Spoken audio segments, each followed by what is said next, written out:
ಹೋದ ತಕ್ಷಣ ಏನೋ ಆಗ್ಬಿಡ್ತು ಅನ್ನೋ ರೀತಿಯಲ್ಲಿ ತಿಳ್ಕೊಂಡಿದ್ರು.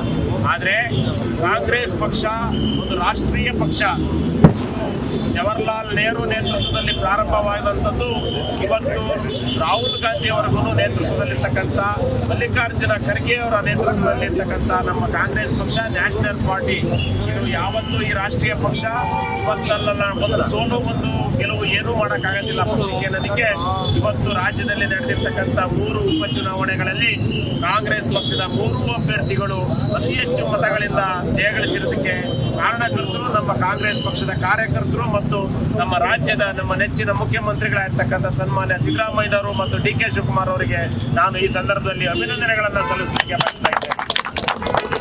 ವಯನಾಡಲ್ಲಿ ಪ್ರಿಯಾಂಕಾ ಗಾಂಧಿ ಅವರು 3 ಲಕ್ಷಕ್ಕೂ ಹೆಚ್ಚು ಮತಗಳಿಂದ ಜಯಗಳಿಸಿದ್ದಾರೆ. ಜಾರ್ಖಂಡ್ನಲ್ಲಿ 88ರಲ್ಲಿ 50ಕ್ಕೂ ಹೆಚ್ಚು ಸ್ಥಾನವನ್ನು ಗೆದ್ದು ಇವತ್ತು JMMನ ಸಹಯೋಗದಿಗೆ ಅಧಿಕಾರವನ್ನು ಹಿಡಿತಾ ಇದ್ದೇವೆ.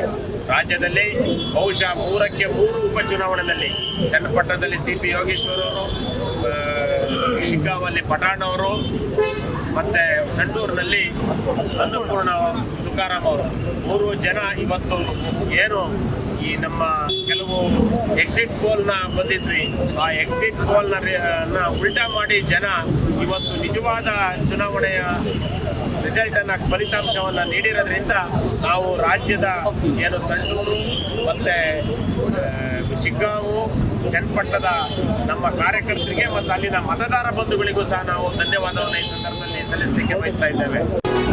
ಸುದ್ದಿ 18 ಸದಾ ನಿಮ್ಮೊಂದಿಗೆ.